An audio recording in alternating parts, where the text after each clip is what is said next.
எதிர்வரும் காலங்கள்ல நீங்க லண்டனுக்கு வர போறீங்களா? அப்படின்னா, ஒரு மாசத்துக்கு தேவையான காசு வந்து எவ்வளவு செலவாகும்ன்றத தெரிஞ்சு வச்சுக்கொள்ள வேண்டியது ரொம்ப ஒரு முக்கியமான விஷயம். ரூமுக்கு குடுக்க வேண்டிய ரெண்ட் தான் அதிகபட்சமா உங்களோட கையிலேருந்து கூட கரையக்கூடிய காசா இருக்கும். லண்டனுக்குள்ள இருந்தீங்கன்னா, உங்களுக்குரிய செலவு வந்து ரூம் ரெண்ட் வந்து 500லேருந்து 800 பவுண்ட்ஸுக்குள்ள வரும். அதே நீங்க லண்டனுக்கு அவுட் சைடுக்கு போயிட்டீங்கன்னா, 350லேருந்து 500 பவுண்ட்ஸுக்குள்ள உங்களோட செலவுகள முடிச்சுக் கொள்ளக்கூடியதா இருக்கும். அடுத்தது வந்து ஃபுட்டுக்கும், டிரான்ஸ்போர்ட்டுக்கும் உரிய காசு. ஃபுட்டுக்கு வந்து ஒரு ஆளுக்கு மிஞ்சி மிஞ்சி போனா, ஒரு மாசத்துல நீங்க வீட்லயே குக் பண்ணி வடிவா சாப்பிடுவீங்கன்னா, 100லேருந்து 150 பவுண்ட்ஸுக்குள்ள நீங்க உங்களுடைய செலவுகள மட்டுப்படுத்திக் கொள்ளலாம். அதே நீங்கள் வந்து வெளியிலயும் சாப்பிடுவீங்க அப்படின்னா, இதனுடைய காசு வந்து இன்னும் டபுள் ஆகும்.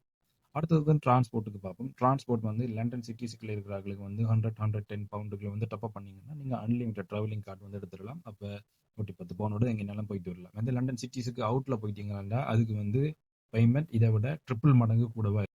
இதர செலவுகள்னு பார்த்தீங்கன்னா, உங்களோட மொபைல் ரீசார்ஜ், வேற ஷாப்பிங்ஸ் அப்படின்னு பார்த்தீங்கன்னா, ஒரு எக்ஸ்ட்ரா ஒரு 200 பவுண்ட்ஸ். ஆக மொத்தம் நீங்க யூகேல 1 மந்த் வந்து சர்வை பண்ண போறீங்கன்னா, உங்களுக்கு தேவையான காசு வந்து 1500லேருந்து ஒரு 2000 வரைக்கும் உங்களுக்கு தேவையா இருக்கும்.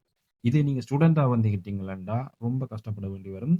வித்தவுட் மனி இங்க வந்து சர்வை பண்றது ரொம்ப கஷ்டம். ஏனென்றா, யாருமே சீக்கிரம் வந்து ஹெல்ப் பண்றதுக்கு வரப்போறது கிடையாது. ஸோ முதலே உங்களுடைய ஃபினான்ஷியல் கண்டிஷனை தெரிஞ்சு வச்சுட்டு, ஒரு ப்ராப்பர் பிளானிங்கோட இங்க வந்தீங்கன்னா, அ மேற்கொண்டு உங்களோட வாழ்க்கையை நல்ல விதமா நகர்த்தி கொண்டு போய் ஒரு நல்ல நிலைமைக்கு போகலாம்.